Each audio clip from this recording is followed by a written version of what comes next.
Welcome to Podcast, the Business of Dentistry podcast, brought to you by Practice Plan. Podcast delivers the best business advice, real-life stories, and practical hints and tips to make your practice a more profitable and sustainable business. And now, here's your host. Hi, I'm Suki Singh, Area Sales Manager at Practice Plan. Hi, I'm Ian Stevenson, Head of Dental at Wesleyan Financial Services. And today we're going to be talking all about partnership agreements. Let's start with the basics. Why is having a partnership agreement so important for dental practices, Ian? It's absolutely essential, Suki. If I give you an analogy to try and paint the picture, imagine you and I are playing a board game, and we're playing this game with no rules. Okay, we have this board game. We've played board games before, so we should know how it works. But what happens if we get to a point where we don't know what happens next? What do? Do we just make up the rules? Do we guess? So you imagine now running a dental practice and you're going into partnership. So imagine you and I are in partnership and we have no rules. We know how to be a dentist. We're learning how to run a business, but we don't have a set of rules around what we're doing. So if something goes wrong and something changes, and something happens that we don't expect, then we have nothing to fall back on to say, right, this is how we respond. So if you think about it that way, a partnership agreement gives you a set of rules as a partnership. A shareholder agreement is exactly the same if you set up a limited company. What it does is it ensures that in the event of something happening within the practice, so if you want to leave, if you want to retire, if I want to retire, if one of us dies, one of us is off sick, we have a set of rules that we turn to and say, right, this is what happens here. If you do that at the outset when we set up the partnership, then it just makes it so much more effective and it helps the business run smoothly. If you don't, you can get into serious trouble. Right. Wow. Okay. So really quite an important document then, by the sounds of it, from what you've just said there, that that practice owners absolutely need to have really and in place. And what does a good partnership agreement look like then? You said there's some rules. What are the essential rules in a partnership agreement? So there will be a basic kind of template that people would use to start off. But I think it's important to sit down and say, right, okay, how do we want to run our business here? What's the long-term objectives? And what do we want to happen if you want to retire, if I want to retire, if you want to sell the business, if I'm off sick? What actually do we want to happen? What happens to my share of the business if I die? Do you get it? Does my estate get it? So the best thing to do is go through all of the possibilities as much as you can. Sit down with a solicitor and preferably someone who really understands dentistry. Because as you know, it's a very unique role and occupation and business. So to sit down with someone who really understands dentistry and go through all the ifs and whats and maybes and get it on the table, get it agreed, give us a really good platform to build our business and grow our business from there. So use it as a starting point. Think of, take advice from the solicitor, but each one will be different.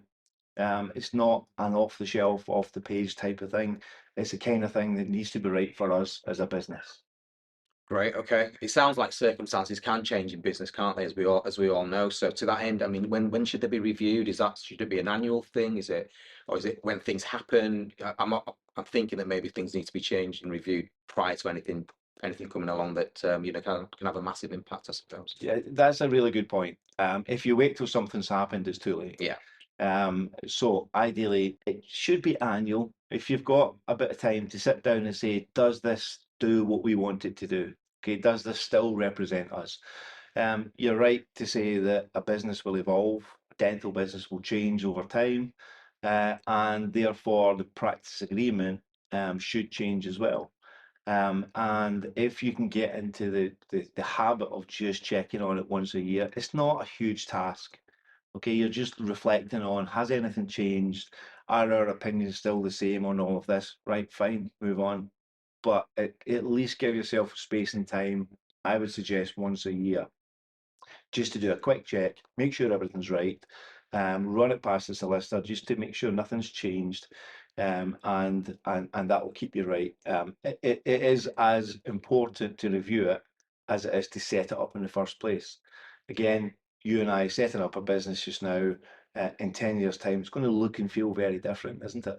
So Yeah. you need the partnership agreement to change and move with you, and that's why it needs to be reviewed. And I guess dental practices review lots of things, don't they, on an annual basis, don't they? From from the finances to the team to everything else in between. So this just forms part of that process, I think.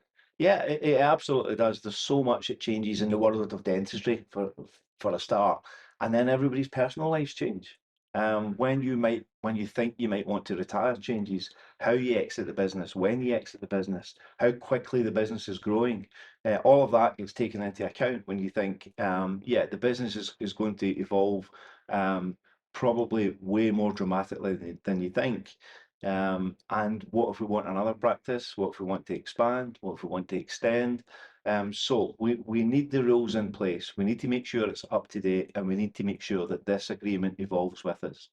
Great. Okay. Have you seen any cases where having an agreement or indeed not having an agreement has made a massive impact on a business and the Yeah, owners? unfortunately, yes. There's a number of cases. There's one that really stands out for me where actually it was just a two-person partnership, and two best friends from university decided to set up a practice, and off they went, completely trusting of each other, know each other inside out, as it should be, and off they go. And unfortunately, one of them died.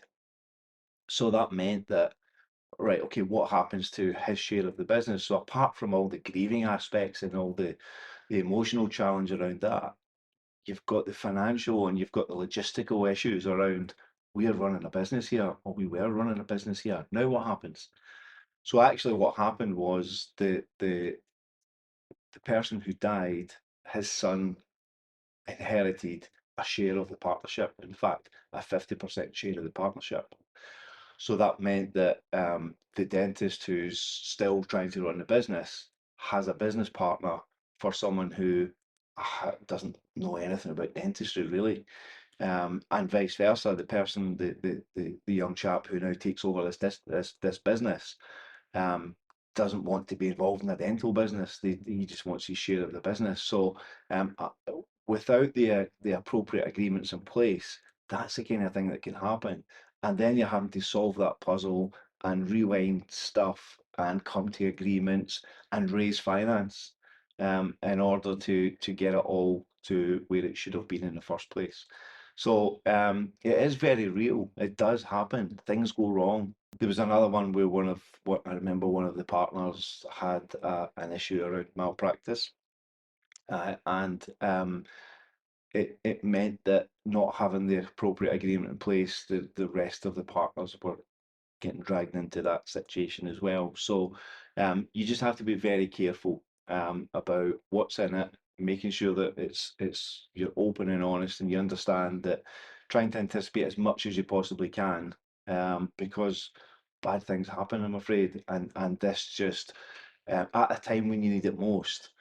This underpinned by the appropriate financial products and plans, make sure that you don't get into situations like that. Sounds like not having an agreement in place then just adds to to already a really difficult time, just that extra stress and anxiety then by the sounds of what you've just said there. So yeah, if you use that as an example, Suki, what happens is, if again you and I, using an example, are in partnership, 50/50 partnership, and it's £1 million business. Okay, so we each own £500,000, and I die. What happens is, who gets my share of the business? Okay, ideally should be you, but my family want compensation for the share of the business. They're looking for £500,000. Have you got £500,000 to just write a check and get your share of the business? Maybe, but maybe not. Can you raise it? Can you borrow it? Maybe, but do you want to borrow £500,000? So getting the appropriate agreements in place, underpinned by the correct financial planning, means that all of that just happens. It means, quite simply, you get the right money in the right hands at the right time. So you get to run your business. My family, in this case, would get to inherit the money that they should, the value of the business, and everybody moves on. And it takes that strain out of what was already a difficult situation. So if any of the listeners think that their agreement might be out of date, what's the first step here? So I would be looking for a solicitor who works with dentists, who understands the dental world, and I would be sitting down with them and just having that conversation, and asking for a starting point. That's where I would go with it. Right. Okay. Great. And is it costly to review, or what? Legal costs are what they are. I think the challenge that I would put back to you is, can you afford not to? So I've seen a situation where somebody actually, there was 5 partners, and there was they did have a partnership agreement, but it hadn't been reviewed, or they weren't that sure. They couldn't remember what was in it, and they were all roughly the same age. They were all wanting to retire at roughly the same time. And we noticed in the agreement it said that only one person can retire every 12 months. So we kind of looked round the table and said, right, who's going last? Okay, who's going to have to wait 5 years before they can retire? And they had no idea. So yeah, you can't really afford not to. It's really important that it's money well spent, I think, is the best thing I would say. well, it's been really insightful, Ian. Thank you. I think I hope the listeners have found it as insightful as I have today. So thank you. Thank you.